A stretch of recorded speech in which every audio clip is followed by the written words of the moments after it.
kakati twayogera ku olupapula lwa mawulire Bujjigo lwalina lwe bayita ono bwino. Yes sir. Ne tugamba nti teriyo musumba ayinza kupromotinga bikolwa bya sitaani ng'awa publicity sitaani okuleka ng'alina interest mu sitaani. Yes sir. UgandaEyenkya. Oba ng'ambe nti no omusumba addeyo ku nnono, addeyo ku kitwandiisa ekigambo. Akakanye obusungu, akkirize ensobi ye, bw'aba alina ensobi agikirize. Amalala amangi gakulembera kigo. UgandaEyenkya. Bujjigo gwe mulaba e Kampala. Talina kyali. Okay. Ate naye akimanyi. He's nothing. Nkugambye talina kyali ate naye akimanyi. Ate kati oluvannyuma lw'okuba nti nno waliwo ebibuuzo ebyetooloolera ku kufa kwa Richard. Ate kati ali mu katunyo kubanga ku ngalo ze kati kuliko omusaayi gw'omuntu. Ate nga luli abaamulumbanga. In fact teyalina bamulumba wabula ye yalumbanga. Yes. Naye luli abalumbanga talina musaayi ku ngalo ze kati agenda kubalumbanga alina omusaayi ku ngalo ze. Oba okitegeera? Yes sir. Luli abalumbanga ng'akimanyi nti bwe naayogera ku bwenzi mba nkuba Kiganda naye ate Kiganda teyayenda. UgandaEyenkya. Kati luli Bujjigo yakubanga abenzi, abasumba abenzi. Okimanyi nti e Uganda waliwo abasumba nga balina amaka gasukka mulimu. Essebo mbamanyi bulungi nnyo nga basumba. Yes. Kati luli yakubanga abasumba abenzi nga ye si mwenzi ng'alina mukyala w'omutedi naluswa Bujjigo era ng'abatambulira awo nga ne bwe yamutikkirangamu tewali yali ayinza mwogerako kubanga tekyali official. Kati olwaleero tusobola kubeera ku kituuti n'oyogera ku basumba abenzi. Mu kategori kimu ekyogerera okikolerawa. Moral authority takyagirina. Eyogera ku benzi kati era abasumba abenzi bagenda kwetaaya olw'ensonga nti yandibadde aboogerako balya bonna. Yabeegattako. Yes sir. Webale nnyo. UgandaEyenkya. Luli yakubanga abasumba ng'alina abasumba b'amanyi nti balina abaweereza oba oli awo abaafiiranga mu buweereza bwabwe naye ng'ebibase tebitegeerekeka. Nkweky'okulabirako waliwo omusumba omu sigenda kwatuukiriza mannya ge yasindika omwana ku mulongooti ogenda okukebera nga bano ga sigino zivuddeko. Omwana oyo amasannyalaze ne gamukubirayo n'afa. Oba okitegeera? Kati omwana bw'afa naye n'okuziika omwana oyo baabikola mu ngeri ya nkukutu naye nga omusumba yali alina kusasula heavily famire y'omwana oyo n'okulaba nti naasasula nga bano gaa nti yandibadde asigala alabirira amaka obuvunaanyizibwa bw'omuntu oyo nga bwe yandibadde abukola. Naye olw'okwagala okuziriikiriza ebintu bireme kugenda mu mawulire n'amuziika mu nkukutu. Kakati mu kaseera kano gw'onoogamba otya nti engalo zo tekuli musaayi nga ogamba nti n'omusajja baamukubidde mu mmotoka yo baabadde baagala kutaggwe. Ate ekyo saagala bwe ng'akifuula enjiri nti yawonya amasasi. Teyawonye masasi, amasasi tegaali gage. UgandaEyenkya. Nkugambye enjiri tasobola kubeera na njiri nga talina muntu gw'ayomba naye. Tasobola kubeera na njiri nga talina muntu gwe yeekwasa. Tasobola kubeera na njiri nga talina kintu ky'atadde ku kituuti ekitali kigambo kya Mukama. Yes sir. Naye singa Katonda amuluŋŋamya era kyovula nti Katonda ayinza okuba yamuvaako dda.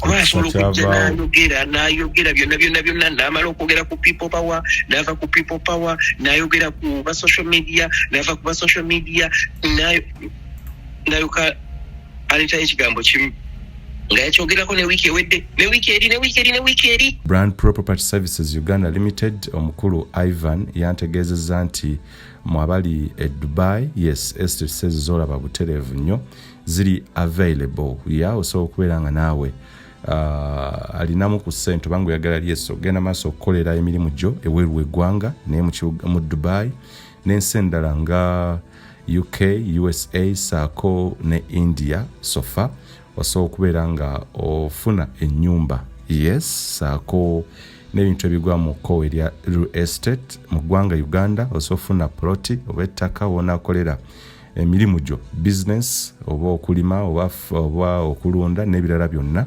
era ojja kubeera ng'obeekwata Brand Property Services Uganda Limited na buli kimu ekyekuusa ku nsonga ez'ettaka ojja kubeera nga obeekwata weetaaga mu surveyor weetaaga ki buli kalonda yenna agwa mu kowe erya real estate ojja kubeera nga bekwata Brand Property Services Uganda Limited gwe eyeetaaga of course abagenda okusiigira langi mu ggwanga Uganda ali mu kibuga Kampala ali ebweru w'eggwanga naye nga business zo zikolera mu ggwanga Uganda osobola okwekwata banafa ba Ebenezer Painters basanga mu kibuga Kampala era basobola okubeera nga basiiga ekizimbe ky'olangi okwetolera eggwanga Uganda wonna ojja kubeera ng'owuliziganya n'omukulu Lule Joseph ku namba z'essimu ezo okubeera nga mukwatagana bulungi nnyo asiiga ekizimbe kyo langi egenda okusikiriza buli muntu ekuweesa ekitiibwa ekizimbe kikuweesa ekitiibwa olwa appearance saako n'okuwa look oba face ekizimbe kyekigenda okuteeka bizinensi yo ku mutindo ogw'ensi yonna beba Ebenezer Painters.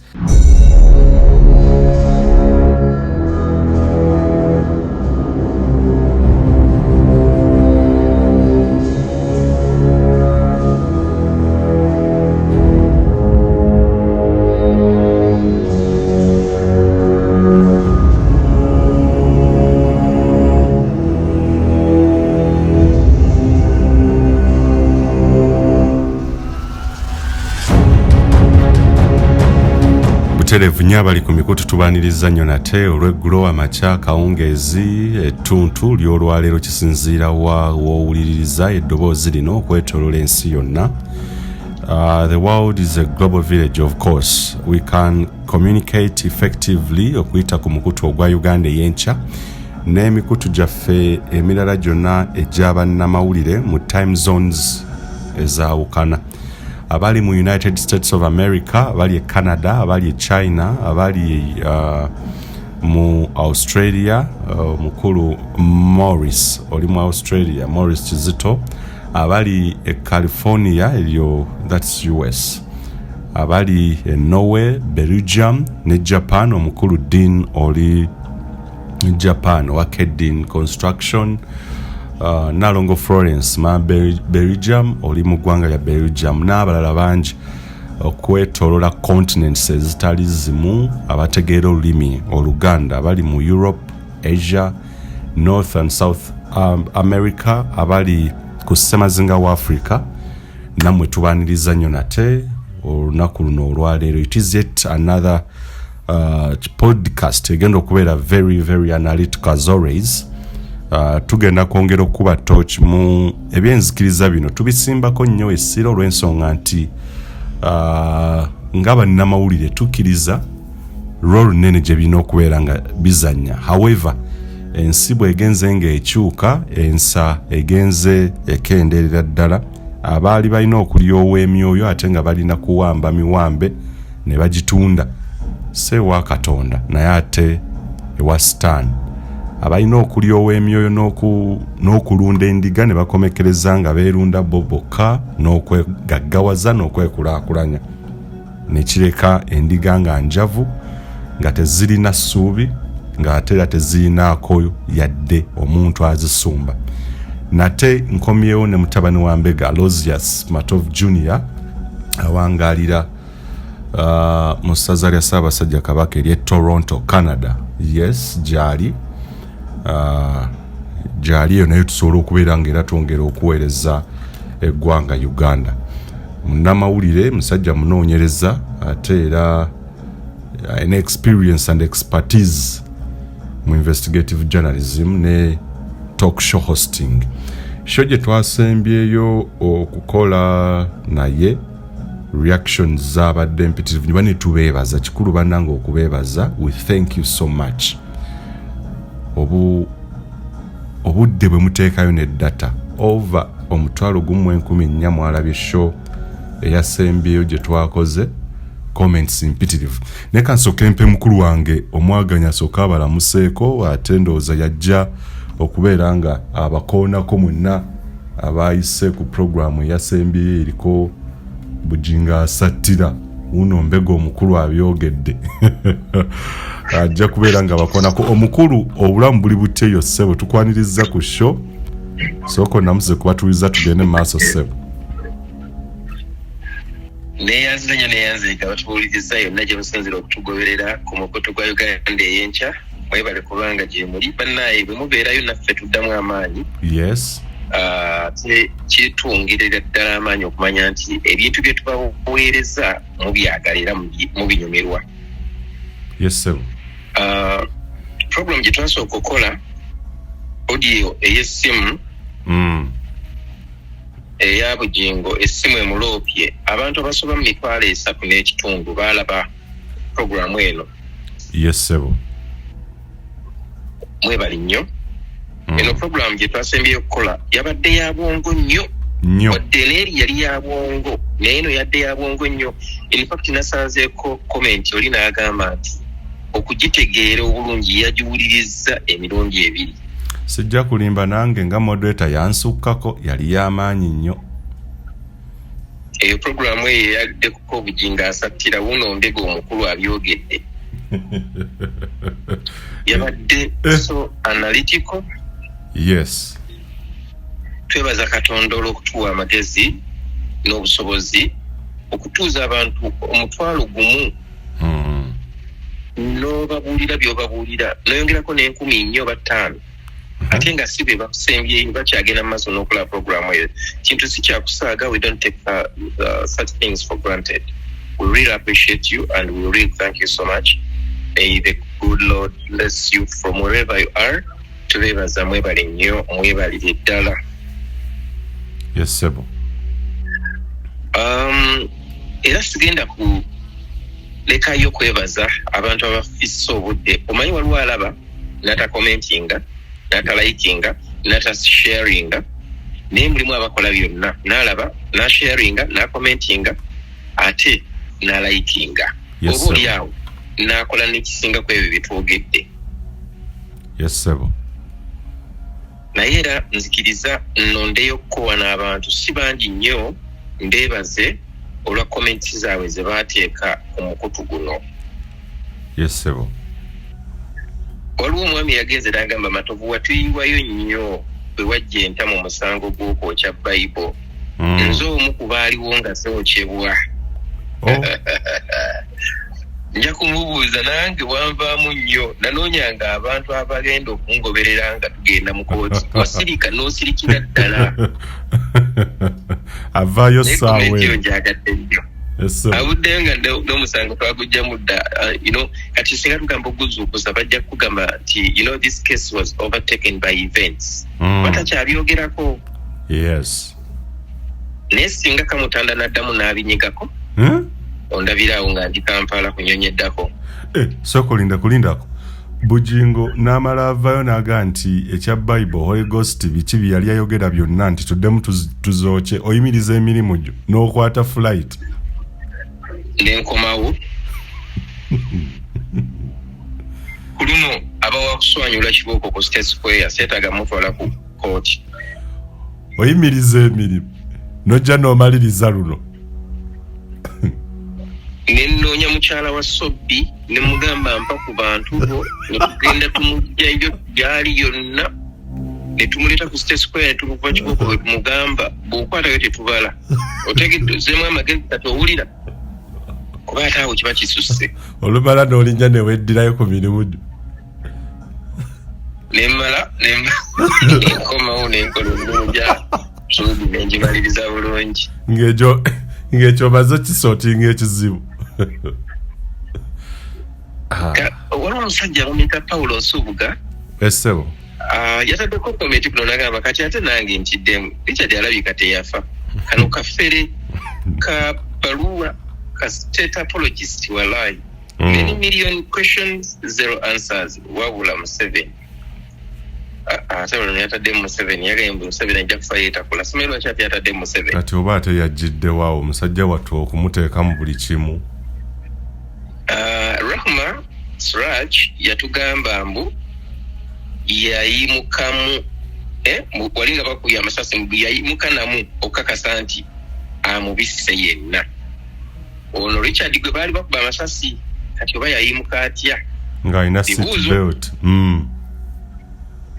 Kasumba Moses bano no ndi mu comment section. Yes sir, ku program tutasemba yokola.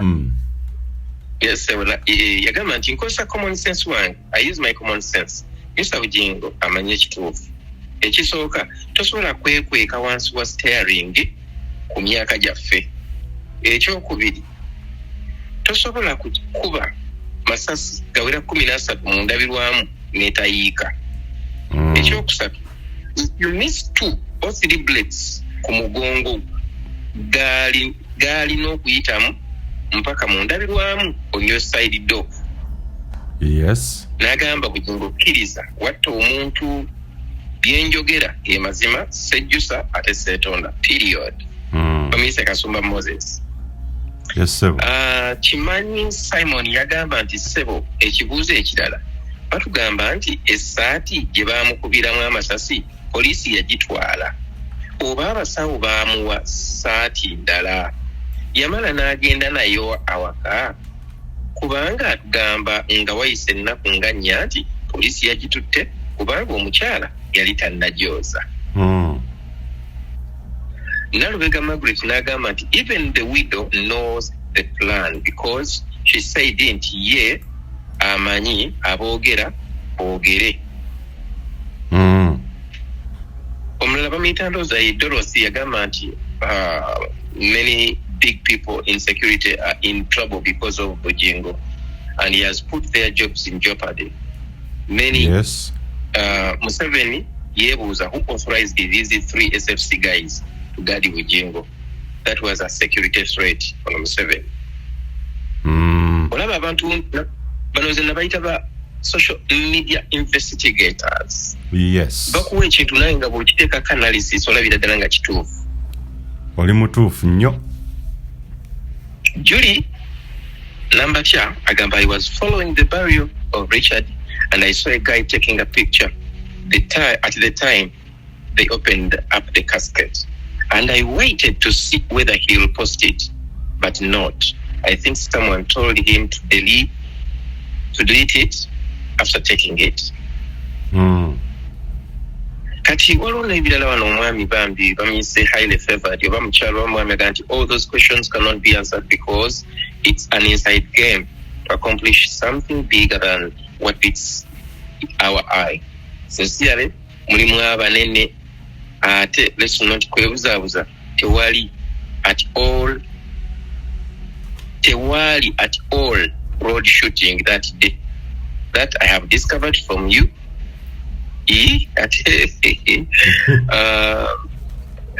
Whatever reason it is that has made Richard declared dead by bullets in the end, it's gonna bite Bujjigo so deep. Never cover cupboard. He never saw the expected. Yes. And coming because whatever he wants or not, Jechigwera Bujjigo is in flames of fire. Yes. Naga, this, if you critically, oh my God, this, if you critically, many factors and questions not answered. Yes. 1, Bujjigo drives himself ever. Yes. The killer should have that knowledge before acting. 2, they have trailed him from point to point of departure. 3, they should shoot the driver side for why make Pentagon main issue. Why the family of Richard is in his home. 6, where is the wife of the late? Nsonyiwa ninayo just kambubiri. Okay, anagamba atya. Mr. Matofu is spot on. Bujjigo is going to be held at ransom now, either prison or okutambulira ku ntoli zaabwe. He will never be free again. See Jose Chameleone. His downfall started with Karamaji's death. You see how people remember those events? Which means Kalamaji Bweyayushebwa mu maka ga Chameleon. Ebiwundu ne bimuvira kufa. Chameleon taddanga mu kwegamba kwetaaya. Goge mazima. That's the truth. Taddanga mu kufuna mirembe. His freedom was taken away yajiwayo.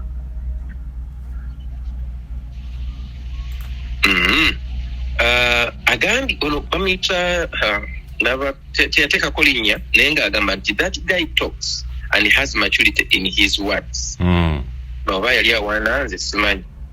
N'agamba naye temwogedde ku ssabo lyalina e Bulaga Mityana Road. Iye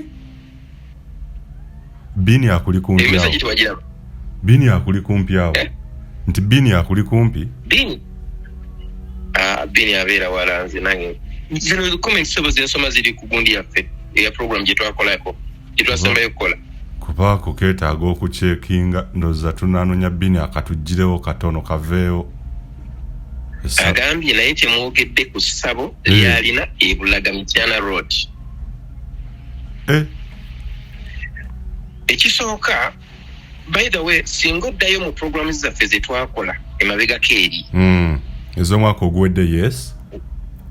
Ez'omwaka oguwedde niwe nakugambira nti omusajja tumuleke. Yes, sebo. Twayogera ku lupapula luno olwa ono bwino. Yes, sebo. Ne tubalaga nti omusajja ono awagira eddogo nga ne Bini tanaba kuvaayo kwogera ku ki ku bubokisi simanya bulimu bino simanya bulimu biri.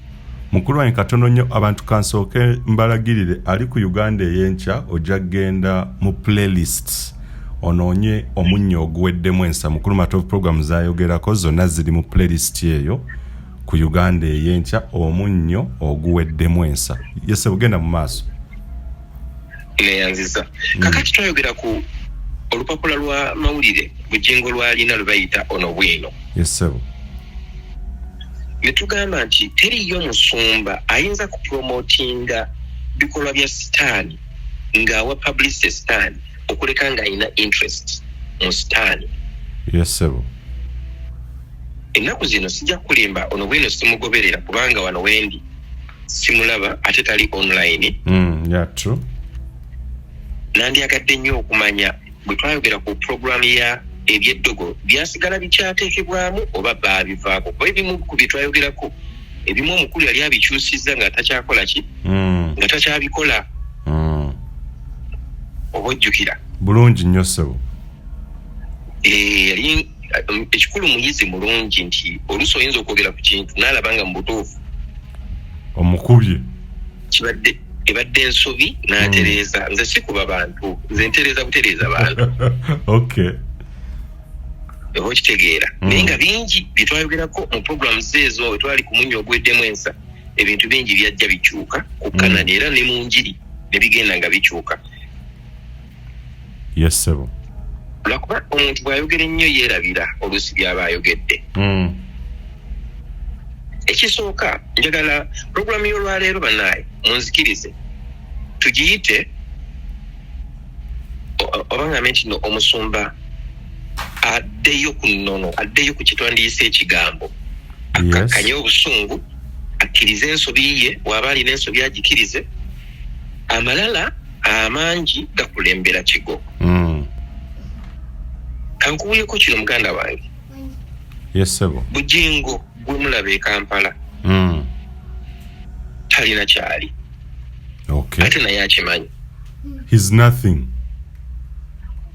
Nkugambye talina kyali ate naye akimanyi. Ate kati oluvannyuma lw'okuba nti nno waliwo ebibuuzo ebyetooloolera ku kufa kwa Richard ate kati ali mu katunyo kubanga ku ngalo ze kati kuliko omusaayi gw'omuntu ate nga luli abaamulumbanga in fact teyalina bamulumba wabula ye yalumbanga. Naye luli abalumbanga talina musaayi ku ngalo ze kati agenda kubalumba nga alina omusaayi ku ngalo ze. Oba okitegeera. Luli abalumbanga ng'akimanyi nti bwe naayogera ku bwenzi mba nkuba Kiganda naye ate Kiganda teyayenda. Bishop Kiganda teyayenda. yalina omukyala n'amuzaalamu abaana ne baawukana olw'ensonga ze wandiise ez'obwenzi kubanga bayibuli egamba nti tewabangawo okugattulwa okujjako nga bwenzi. Yes sir. Ekyobwenzi bayibuli ekyogerako naye buno obusongasonga obulala omukyala afuluuta omukyala tanaaba omukyala musezi biki ebyo tebagattulula naye bw'obanga bwenzi bagattulula n'olukofuna omukyala omulala. Kati luli Bujjigo yakubanga abenzi abasumba abenzi. Okimanyi nti e Uganda waliwo abasumba nga balina amaka agasukka mulimu. Essebo mbamanyi bulungi nnyo nga basumba.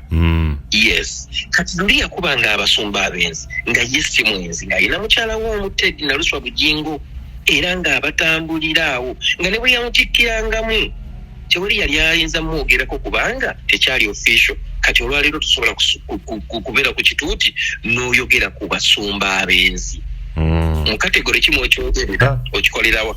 Moral authority takyagirina.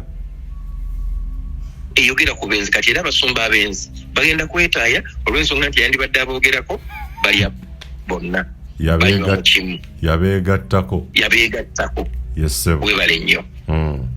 Ekyokubiri luli yakubanga abasumba ng'alina abasumba b'amanyi nti balina abaweereza oba oliawo abaafiiranga mu buweereza bwabwe naye ng'ebibase tebitegeerekeka.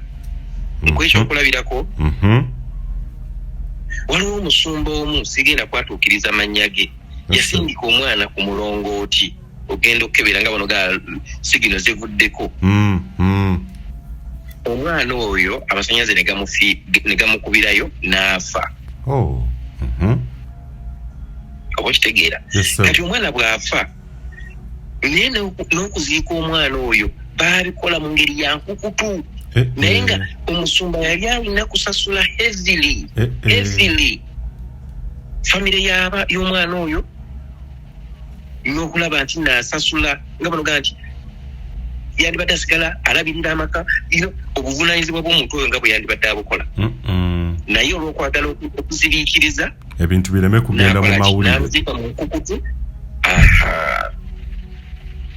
Kakati mu kaseera kano gw'onoogamba otya nti engalo zo tekuli musaayi nga ogamba nti n'omusajja baamukubidde mu mmotoka yo baabadde baagala kutaggwe. Ate ekyo saagala Bujjigo akifuula enjiri nti yawonye amasasi. Teyawonye masasi, amasasi tegaali gage. Omusajja agamba n'okuzimba Pentagon sitaani agitabukidde bayita masasi. It's not an easy thing okuzimba ekkanisa waliwo abatamwagaliza. Bannayenze kankubuulire enjiri ya Bujjigo tesobola kutunda nga talina muntu gwe yeekwasa. Ekyo badde okimanyi. Alina okufuna marketing strategy. It is part of his marketing strategy. Nkugambye enjiri tasobola kubeera na njiri nga talina muntu gw'ayomba naye. Tasobola kubeera na njiri nga talina muntu gwe yeekwasa. Tasobola kubeera na njiri nga talina kintu ky'atadde ku kituuti ekitali kigambo kya Mukama. Yes sir. Naye singa Katonda amulungamya era kyovula nti Katonda ayinza okuba yamuvaako dda. Kuba asobola okujja n'ayogera byonna n'amala okwogera ku people power n'ava ku people power n'ayogera ku ba social media n'ava ku ba social media n'ayoka aleetayo ekigambo kimu nga yakyogerako ne wiiki ewedde ne wiiki eri naye abantu abawuliriza byayogera nze sijja kulimba sikyamuwuliriza olw'ensonga nti yanjigiriza nti omuntu bw'aba takugattako tomuwanga budde ajja kukontaminatinga. Bujjigo takyakugattako mu bufunze. Tasobola talina kyangattako ate nze mugattako nnyo kubanga ebintu byenjogera abitegeera ate bimukolera. So ajje ekigambo kulwana nga ne balwana nabo oluusi ate bandibadde babe. Kinneewuunyisa nnyo okuva lwe yasematuka amasasi tavangayo kukondeninga like the guns in the hands of emikono gyabo balowooza nti no tebandibadde nazo. Kekalike nakugamba nti deep inside himself ku mutima gwe yamanyi eyakuba Richard yamumanyi. Kyobula nti tavangayo kuvumirira. Olawuliddeko ng'avumirira ettemu bukyanga akoma ku kituuti. Sijja kukulimba sinnakiwulira sijja kumuwaayiriza. olaba akulula bukuluzi n'owulira ng'ayagala kukulula kuleeta people power ku kituuti lunamuwulira lulinga agamba bo beesiga people power amaanyi g'abantu ffe twesiga godi power amaanyi ga Katonda ne yeerabira nti eddoboozi ly'abantu ly'eddoboozi lya Katonda. Yes, you are right. I agree with you. Kino nkiddamu eddoboozi ly'abantu ly'eddoboozi lya Katonda. Yes, sir. Ate nga eddoboozi ly'abantu Mukama Katonda aliwo omukisa kubanga awuliriza eddoboozi ly'abantu. Okwegatta kw'abantu amaanyi g'abantu tosobola kukinafuya. Ate tosobola kugamba nti amaanyi g'abantu nti mabi okwesiga nga naye yennyini yeesize bamuhoozi okumukuuma. Ye yennyini yeesize Museveni okumukuuma. Museveni si Katonda, muhoozi si Katonda. Abasirikale abamukuuma bantu si Katonda. Okitegeera. Yes, sir. Naye yeerabira nti ng'agamba abantu abo nti ye yeesize maanyi ga Katonda, yeerabira okubagamba nti naye mabegako wali nafunayo ne ku bubundu nga 2-3 bunkuume wadde nga Katonda wali naye sisobola kubeera musiru mmongwa kutambula nga sirinaawo kapisito kati nyinayo ne kapisito. Ebyo nayo yandibadde abigamba abantu, yandibadde abibategeeza babimanye. Buli omanyi ye bw'abanga ajja ku kituuti abanga azze okuloopa mu congregation mu maaso g'abantu abo abamubeera mu maaso abanga azze okuloopa, naye ne bano baaloopera bagenda ne beerabira nti nabo bantu bandibadde balabira ku bibuuzo olumu bye ababuuza. Lumu nina bye nali ndabaawo. Omwana yampereza wano kagundi yagenda n'akasala mu njiri mwe yayogera n'agamba nti ayagala afune emmotoka ey'emitwalo 4 egya euro. Oba okitegeera bw'oba ofunye omukisa n'olaba ku njiri eyo ojja kulaba nti yali ayogera n'abantu abatali kiraasi ye naye ng'ate be bamutadde mu kiraasi eyo gy'alimu. Kwegamba ali detached emotionally, physically, abantu tebakwatagana, asumba abantu batakwatagana nabo. Tasobola kukwatagana nabo nga luli abeeranga mu t-shirt ng'olwaleero tasobola kwambala t-shirt alina kwambala suuti nga be yavumanga bye baayambalanga. Yes, sir. Kakati gozze oyambadde suuti ya $2 million oyogerera mu Winner Classic kyokka gujjako ssente okunganya ssente ezo ezigula essuuti yali mu t-shirt omubuuza nti bano abanjogerako tamanyi na bwe bayimirira nga bagula essuuti kati osobola okubuuza ekibuuzo ekyo naye nga luli wali ofaanana n'omuntu oyo gw'osumba nga tasiba ttaayi nawe tosibye ttaayi. Kwegamba omanyi luli nga olugoye lwa salt nga buno gamba nti ndo uniform ya salt. Yes. Oba t-shirt oba zino essaati zetwandise corporate shirts omusumba ze yabulirangamu enjiri nga marketing ekkanisa nga marketing egundi channel ye. Yes. Oba okitegeera era ng'abantu bwe bamulaba bali kumpi naye. Yes. Naye kati akola essuuti double breast ya $3 million, omukyala ali wali ku gundi ku kituuti akalega ka $2 million, olugoye lwa $1 million mmeka? Olugoye akalega bwe kabeera ka $2 million nga togenda kukala nga kali munda ate tabeera nakamu. Kati omuntu alina akaleega ka $2 million ateeka okubanga ekitone ennyo buli wiiki agulayo akaleega. Kuba ssente weeri ate alina okubeera nga alina bungi bubeerewaawo. Yes. Kuba tebabwolereza. Guyambala essuuti ya $3 million oba $4 million. Mukyala we yennyini yenna ayinza okuba nga ayambadde $5 million. Tutegeeragana mwekka muzitowa $1 million nga 10 ku kituuti nga tonateekako bantu balala. Kitegeeza ki olyawa bw'oba ogenze mu restaurant olya mu Owino oba olya mu Serena. Yabuuza awo abantu kasoda kagula ssente mmeka mu Serena nga tewali n'omu awanika kuba tewali amanyi. Temumanyi na bbeeyi ya Serena yeerabidde nti aduula oba akudaala. Kitegeeza ali detached abantu baali nawo si kiraasi ye si level ye. Bw'akugamba nti ayagala kugula emmotoka ya $4 million ya $4 egya euro. $4 egya euro muganda wange. Yes, sir. Kankubulire kankuwe wano kagundika kasimpo gundi wano. $4 oba 4? $4 bala 10, 20, 30, ana. Kanteekemu wano eno apparently tulabe exchange rate nga bweri. Sajja yagala kubeera nga yeegulira ku euro. Emitwalo ssebe emeka? Eza Uganda. Emitwalo ana. Emitwalo ana.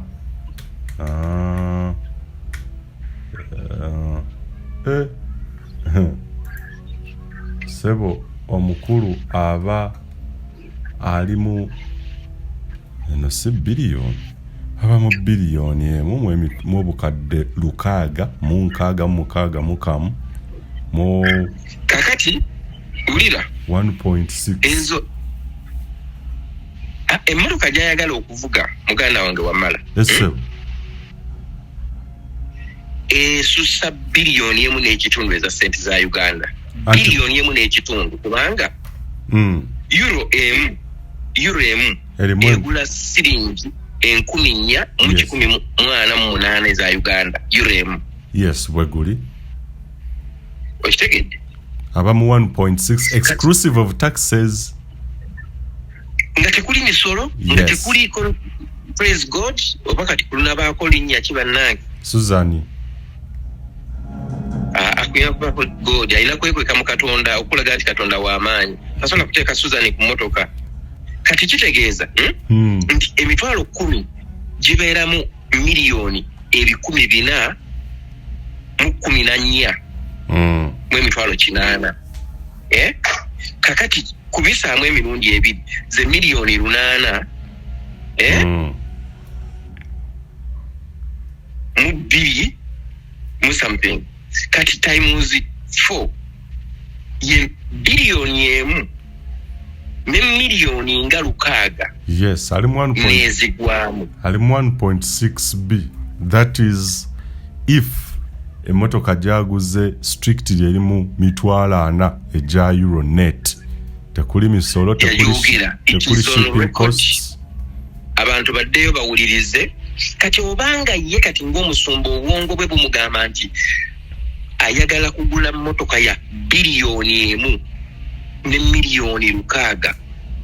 Weebuuze ezo sente ayina business ki gyakola mwasobola okujja yadde tetwandiise emiliyoni 10 buli mwezi. Muweereza wa Mukama afaayo, Mukama akola. Okumanya Mukama akola era bw'anaateekawo okunoonya okusonda emmotoka eyajja omanyi bw'agenda obbagamba. Yes, sebo.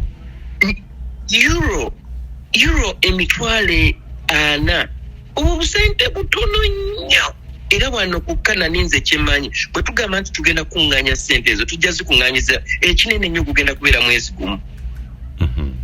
Era akugambe bwe genda ofune emitwalo 5 eja Uganda gula $, sente ezo zirete mu $, tulema ate kutawaana ate tigenda ate bakyuse kitukolereko. Okitegeera era bajja kukikola baleete sente kuba Mukama akola ki? Mukama akola. Naye kuba akafaananyi abantu b'osumba abamu batunda nabye balina basobole okufuna transport okujja okusaba. Yes. Kyovula nga kugamba nti Bujjigo ayina okukakkana, ayina okubeera humble eri congregation eyo n'abantu bonna okutwaliza wamu bannayuganda ng'ajjukira nti buli kimu kyali okuva ku wandaweya gy'ayambala munda okutuuka ku mmotoka gy'avuga yonna gy'afaanana oba efaanana ekyo oba efaanana ekya. Talina bizinesi gy'akola evaamu ssente z'asobola gamba nti nno zino ssente ze nagulamu ettaka egindi lya bukadde 5 nti nakola kino nenzifuna. Wabula zonna azijje ku kituuki. Zonna azijje mu kiweebwayo. Zonna azijje mu kimu kya 10. Zonna azijje mu birabo. Musolooza akoze nga bali abalala. Enjawulo tewali kyeyavumanga banne kyatalina. Yabavumanga babeera mu mbiri. Olina azimba ennyumba ng'otunula amaaso kulukumya. Kati ey'ennamayumba efaanana etya? Ennyumba y'ennamayumba efaanana etya? Ennyumba wootiira okukumirawo olumbe lwa musajjawo ow'oku lusegere. N'otya noga bwe nnaakuma olumbe wano abantu bagenda kujja wano bangi kooti abeere mu mochale bw'anaava mu mochale mu kyalo gy'anaziikwa ne ku Kanani tagendawo kati ate nojja ku kituuti n'ozanyira abantu ku bwongo nti hall eyo ennene egenda kubeera mu Homoza Richard Conference Hall nenkubuuza bwebanga send off ya mu Homoza Richard teyali honored in the best way as omukadde w'ekkanisa afunamu ki okumubbulamu hall oba olyawo n'abaana be gye batalisobola kugabanako ku biri givaamu kuba bw'ogituuma mu Homoza Richard kiba kitegeeza nti buli ekinaabeeranga mu hall eyo mu Homoza Richard oba abaana be olw'erinnya lye afunayo percentage ne bw'ebeera 1% ku buli ekiba kigenda mu maaso mu hall eyo ekyo kye bayita okubbula mu muntu ekintu osanga kyagenda kutuuma muntu nti eno hall bagita mu Homoza Richard okugituuma mu Homoza Richard ateeka okuba nga alina bw'akifunamu okusinga okuteekako erinnya lye okumumookinga omanyi bayita okumookinga osanga kyagenda okukola tasobola kukikola olaba teyasobola kumukumira lumbe waka wali byebiri bye nakugamba nti nno Bujjigo yakola ekintu nga teyeetegese bulungi yayagala okugenda okuzannya firimu y'okufa nga amasasi gamukubye naye ng'ate ye tafunye essasi tutegeeragana yes sir kati byonna ebyo yali alina okubimanya nti bwe kuba kungubaga abantu balina okujja wano bakungubage nange awo obulira muli mpolampola n'obeera wali ku kyoto ne banno ne babeerawo naye nga ekibakuŋŋaanyiza mu makaago ye musajja gwo ow'oku lusegere abadde amanye engatto we ziri abadde akola n'emakula byatakola kuba omusajja bw'abanga yamanye akatambalako we kali yamanye engatto ze we ziri yamanye sandals zo we ziri awo ne neebuuza nti ate munnaffe oli Suzanne ye akola ki omukyala aba wa mulimu ki byakola oba okitegeera omanyi Bujjigo agenda n'abuzaabuza abantu ate era nabo babuzaabuzika oli najja nakugamba nti ono yabadde amanye wali obugwa w'engatto zange awo ng'akubuuza ate mukyalawo amanye wali engatto zange ate mukyalawo amanye wali obutambala bwange ebintu bye wandigambye nti ebiri personal n'obimutumba okumuteekako ekifaananyi nti butuufu ono abadde musajja we nnyo butuufu abadde amwagala nnyo naye okwagala kukuli luddawa nga tosobodde kumuwa kye wandiyise honorable send off yes njagala ogende ku kituuti ogambe nti kyatukoze bubi nnyo SFC beefuza omulambo ne batagutuwa kukungubagira munnaffe bulungi naye twali twagala tumukungubagire mu maka gange Namayumba tebatukkiriza twali twagala tumuleeteko wano ku Salt wakiri abakozi ba Salt bamulabeko tebatukkiriza ne tugamba wakiri katumutwaleko wali ku Kanani abantu bamukubeko eriisi vanyuma tebatukkiriza naye twandikyagadde nnyo awo ensi yonna yandibaddemu exonerating nga negamba nti bambi musajja wattu naye takinyegako ate n'abantu tebakibuuza akyebalama kati yakitegeera lwanyanaga mutuufu ako nakola ki mutuufu nakabuuka ozze ku kituuti gwe wenyini n'ogamba bannaye tubadde tulina okusonda ssente naye tetugenda kukola ki 28 okusonda tukugjeeyo emitima gyaffe gimale okugwa Pentagon tujja kuzimba olulala Pentagon was more important abantu ne bajja ne bakubuuza Pentagon ate n'ovaayo n'obuuza Pentagon ya nnyoko kale naye njagala mubuuza ye Pentagon ya nnyina kuba naye ayina nnyina obuzza nga Isaac bwe yamubuuzizza sebo Bujjigo gwe Pentagon ya nnyoko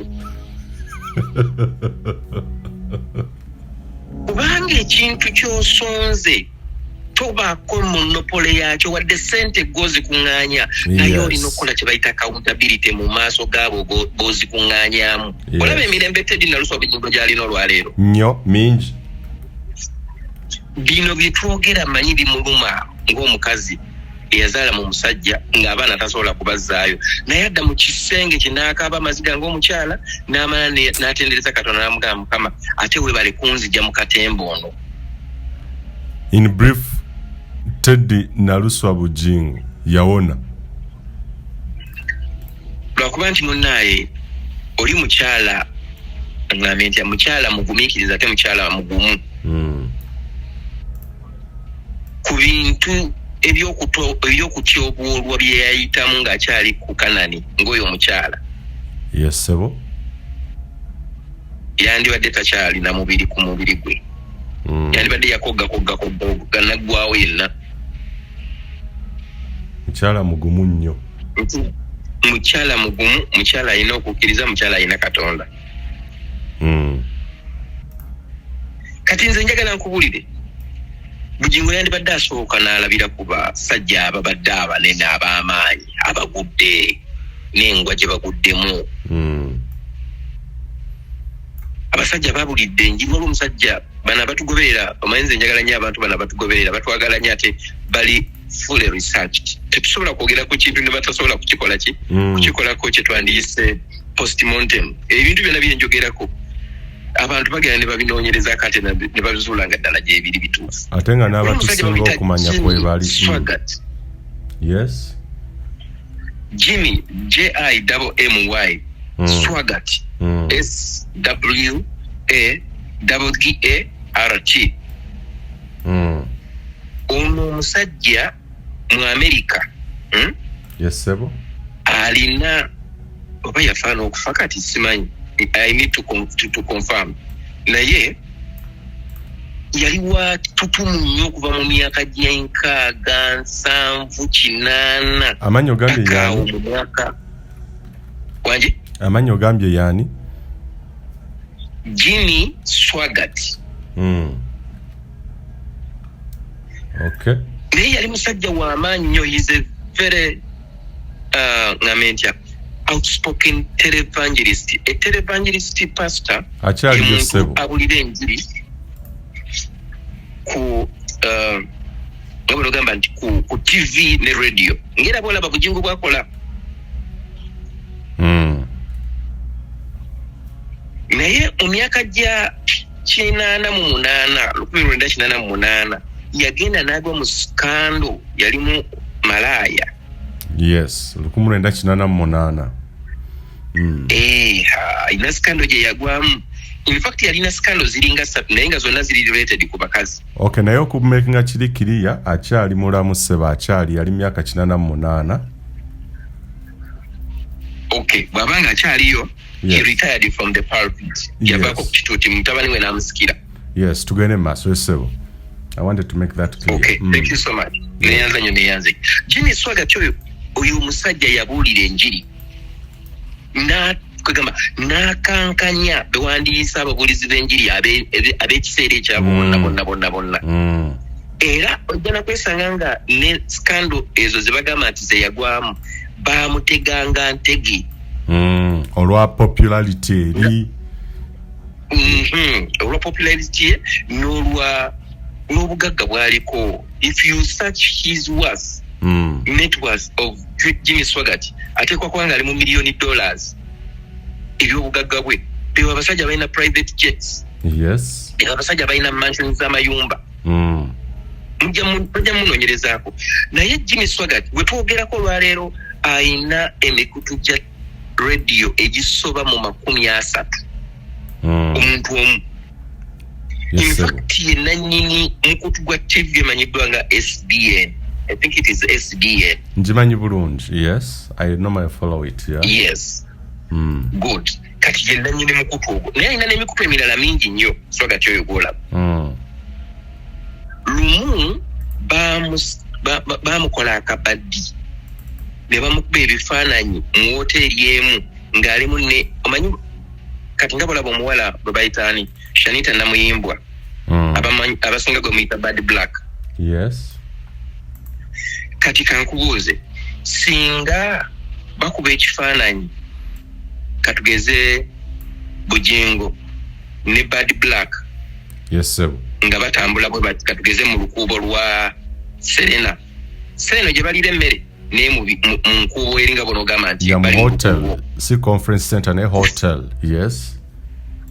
Mu hotel area waggulu si wansi eno gye wandiise residential. Oyinza okwegana nti no Bujjigo taina kakwate ku Shanita namuyimbwa abalimba kati nono naye bwe bamukola Jimmy Swaggart. In fact oli yajja namukubira essimu yamanya nti agenda ku hotel weti ngabonga nti agenda ku Serena wagenda okusula olaba kati nga Don Moen we yajja Uganda. Yes sebo oli namanya nti agenda kusula wa nti agenda kusula ku church nti agenda kusula ku Serena. Kati ebiseera ebisinga mubaamu abantu abajja nagamba nti Musumba wano waliwo omukyala bambi akwagala nnyo naye mulwadde tasobola kukola ki tasobola kutuukako oba kitegeera naga muntwale musabire. Kati bagenda okuyingira mu ruumu eri munda bali abasajja baali bamukoledde kyewandiise nga stage managed gun nga olaga nti baali baagala kumukuba olw'ettutumu yali alina ng'olwadde mu ruumu gy'agenda okusabiriramu omuwala yeeyambudde kitegeera oluyingira bw'ati Swaggart oluyingira bw'ati omuwala ng'agenda muhaginga nga olga hey baby bikyewe ebikyo kitegeera bana abeefaananyi nga bo bakola ki balikodinga nga bayingirawo abamawulire Omusumba ava mu ruumu yaki ya malaya ne malaya avaayo kubanga malaya already ali paid. Era okukkakana nga Swaggart bamutadde ebbali ekituuti n'akivaako ne batandika omunoonyerezaako yakusooka n'amala emyezi ndozange 3 nga takyabulira njiri because of what had happened because kuba kafaananyi nga afuluma mu ruumu ya prostitute ne prostitute nga amugoberera nga tugeze tayambadde bannamawulire bali mu lukuubo buli omu akuba ekifaananyi olaba okusobola okubeerawo. Kati ng'oyo ye enjiri ye yali terumba nga bolaba eya Bujjigo nti egenda kulumba omusumba gundi egenda kulumba abaana ba Nuupu egenda kulumba abo abatamukkiririzaamu ye yabulira nga njiri nga musajja ali popular nga musajja mugagga abayaaye ne bamupangira okumusuula era okukkakana nga givinze up pulpit n'agirekera mutabani we yandibadde nga Swaggart mujja munoonyerezaako mujja mulaba ninga uyo musajja yabuulira enjiri mu myaka gy'ensanvu 8 ne mu 9 ne tutumu yalirina nga pitirivu sente azikoze naye omusajja yakkakkanyizibwa embeera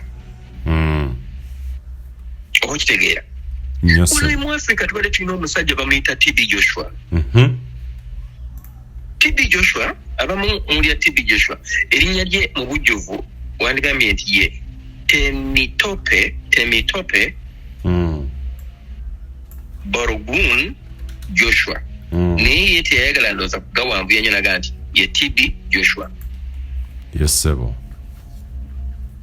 nnaku ezitali za wala BBC yamufulumizaako documentary erimu episodes 3 naye bakugamba nti bwe baamala okujja kyewandiise interview ku bewandiise ba disciples ba TB Joshua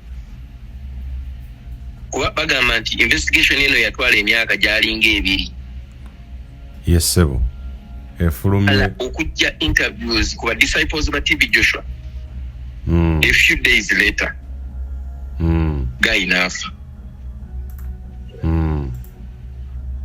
oba yafaaki nze naawe sebo naye ekyo kitegeeza ki golowooza nti no Bujjigo yatuuse yadde mu kkoota ya TB Joshua nedda sebo TV gye bayita Emmanuel erabibwa mu nsi yonna wonna w'oba oli sebo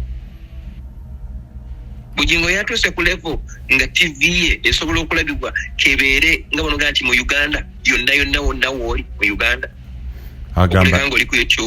agamba yesinga okulabibwa sebo mu Uganda yonna TV y'abalokole esinga okulabibwa eyo marketing strategy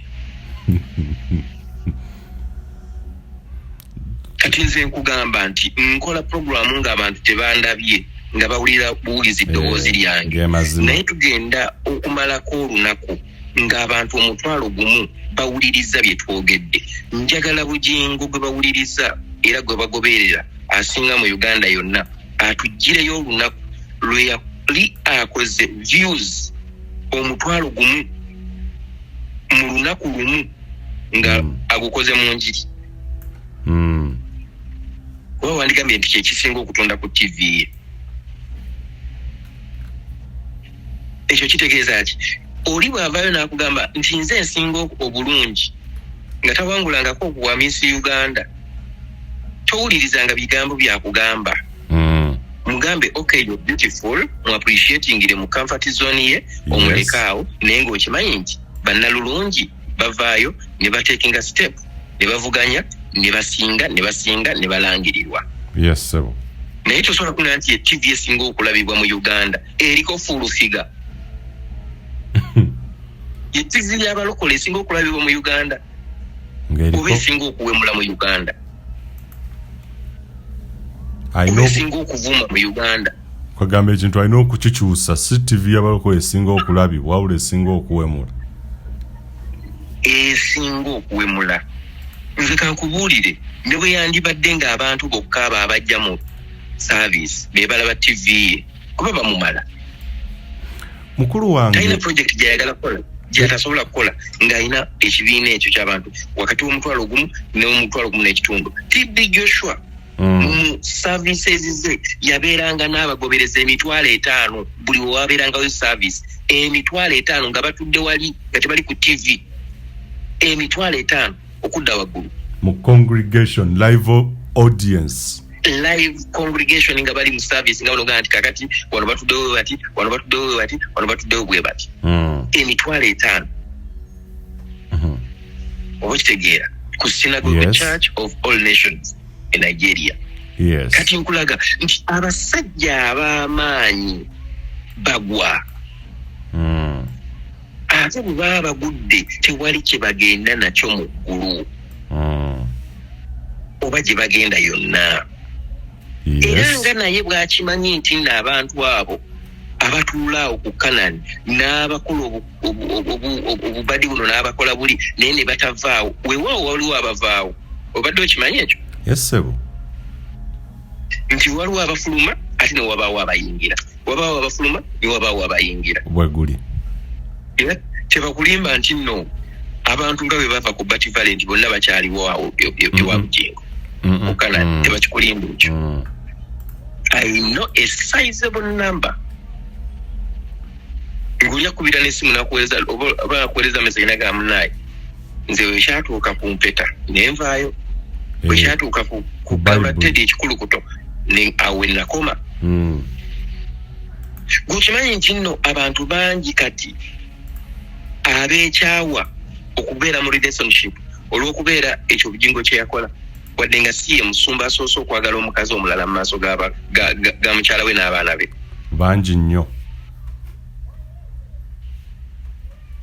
Gwokimanyi nti nno okusindika abantu abamu mu kye twandiyise ebisiyaga nti omusumba oyo waliwuliriza n'agamba nti avumirira ebisiyaga nti ate ye yennyini asobola okusindika abantu mu mukazi okwagala omukazi okusinga omukazi okwagala omusajja ku disappointment gye baalaba nga agikoze abantu. Olyozeekaawo n'onoonya ensonga lwaki abantu babeera mu busiyazi. Nze mbinoonyerezaako nnyo. Gwe bakugambye nti nno buli muntu abeera mu busiyazi nti wabaawo akimusomesa n'agamba nti batuula ku kirasi ne basoma ku lubaawo bwe kibeera. Nedda ensonga ziba za njawulo lemu aba ne reason ye.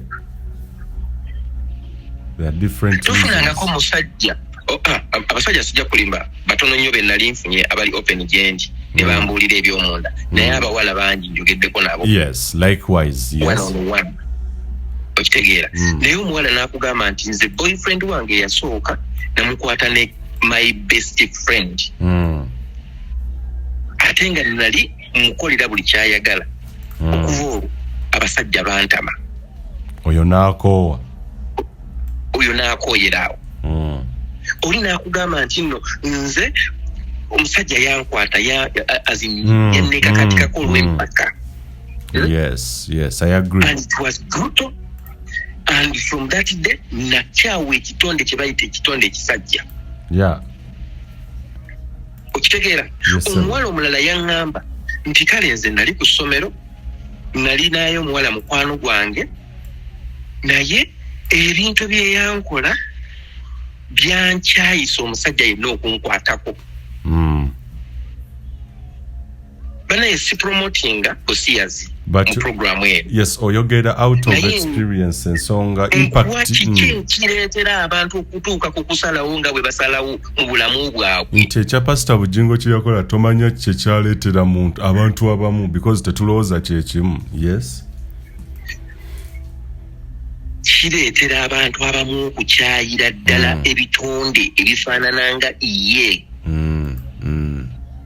Oli ayinza okugamba nze sijja kuwasa oba nze sijja kufumbirwa. Olabawo naakoze bw'ati kati ate muntu kyayinza okutwala omutima gwange ne mwesiga. Olaba oli asobodde okuyiwa gundi ate nga musumba ono musumba gwe twogerako. Oba okitegeera oli nasalawo n'agamba nti abasajja bonna mbwa. Okimanyi nti no batuyita mbwa bangi. Muze mpulira abawala bangi oba abakyala bangi abakyogera bwe bati abakikozesa. Mbwe abasajja bonna mbwa. Neerabya nti ne taata we eyamuzaala musajja. Anti kati awo naye aba amuvumiddemu. Bwe guli. Oba okitegeera. Naye ng'ekireeta ekyo ye pain gy'oba omutadde ku bwongo, ye pain gy'oba omutadde ku mubiri gwe, ye pain gy'oba omutadde mu kyetwandiyise mu birowoozo bye. N'agamba engeri yokka gy'asobola okwescapinga pain eyo is to deal away with characters ezikufaanana. Yes, sir. So nsuubira nti enjiri kye bayita enjiri teggwayo. Ate omuntu okufuna ekyamagero kankubulire kino nakikugamba nti Sitaani bw'avaayo n'ayimbira Yesu n'amugamba ayi Yesu omugulu erinnya lyo litenderezebwe nga Sitaani yayimba Yesu asanyuka. Nga tukimanyidde ddala nti Sitaani yayimba mu kaseera ako Yesu asanyukaga naye Sitaani kasita naawe okkiriza nti nno nze nkola ki? Nze nsinga. Yes. Na bwe kityo abasumba bangi nakugamba abasumba bangi balina amasabo oba ojjukira ekintu ekyo nakikugamba. Mu munnyo oguweddemu ensa. Omunnyo oguweddemu ensa nekugamba nti nogenda kusanga abasumba nga Maama Fina ye yabawangira amakanisa gaabwe. Nze nakyazaako Maama Fina mu program n'akingamba nga tetuli ku mpewo. Nagamba amakanisa ngayitako n'enseka. Nze nagiwanga. Omanyi bayita okuwanga. Yes, sir. Ne baleeta endiga ne bazisalirawo. Ne baleeta emitwe gy'endiga ne bagisimba we muyingirira nti buli muntu ayingira wano akoteke nga bukotesi mutwe nga ndiga. Ako kanziriremu ako kakulu nnyo. Maama Fina ako kakulu. Sigambye nti Maama Fina bwe yakikola. Kyengamba okuwanga. Sorry.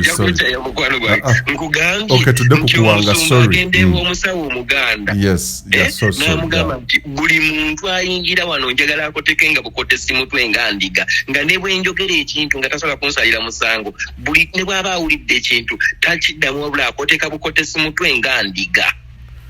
Ekitegeeza ebimu mwami matovu bye tulaba tetubitwala for granted. Abantu oli n'ayimira ku kyuti n'ayogera ebintu ng'olaba tebijjansa naye ne Sunday ejja ne service eddako ne babooga. Abasumba balugera ddala abantu baabwe. Era ebiseera ebisinga omuntu kasita asimattuka n'aba katugeze okimanyi nti wali obadde kaawo simanyi oba gwe kyali kikutuuseeko.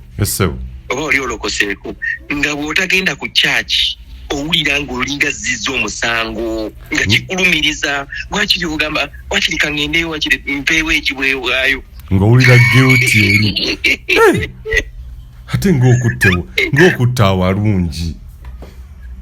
Nze njogera n'abantu bemanyi nti nno bategeera bye mbagamba. Omuntu yenna yali alokoseeko nga togenze mu service bannange emmotoka eyinza okudireyinga naye ng'ekikusika ekikutwala okuwaayo si kuba nti nno olina okuwaayo willingly wabula olina okuwaayo olw'ensonga nti nno oli muloge bakukote omutwe gwo bagujjamu kiwandiise okwetegeerera ne bakugamba nti gwe koteka bukotesi mutwe nga ndiga okuteka omutwe ng'oyingira n'okuteka omutwe ng'ofuluma kubanga omusumba okwogera ku musumba wo nga tugeze toli ku kyaki era osigala omudifendinga naye bwekibanga byakola obiraba tebijjansa era osigala omudifendinga kankusese nga nkyali ku baba nalinga njogera ne Biini ne mubuuza naye Biini ebyaddala bayibuli temwazookya nagamba twazookya naye kakati ze olowooza nti nyinza okuvayo nempagira matovu nga ate nyina omuntu asasula omusaala leero nga tulina Kampala olwaleero nkusomeddeko gundi wano nkusomedde komenti wano mu comment section ng'oli agamba nti matovu olimba wateewayo nnyo owajja enta mu musango gwa bayibuli kuba bayibuli naliwo nga bazookya oyo okitegeera Biini avuddeyo nga akkaatiriza ennaku zino zonna ng'agamba bayibuli zaayokyebwa abasumba abaatya okwogera abaatya okuneegattako era nabo babyogera bagaa nti oli amaze okwokya bayibuli ate agenda kuddamu kubuulira kigambo ki naye nga bwe nali nnoonya abantu abayinza okuneegattako abantu abo bonna baali beekwese nga tebanyega ndowooza olaba obuwanguzi bwe bubeera nga buli mu maaso gaffe ne muganda wange Anthony Wamuli mukama mumuze emirembe nti ne bwe buli baddi ekiseera kituuka amazima ne gavaayo. It is just a matter of time.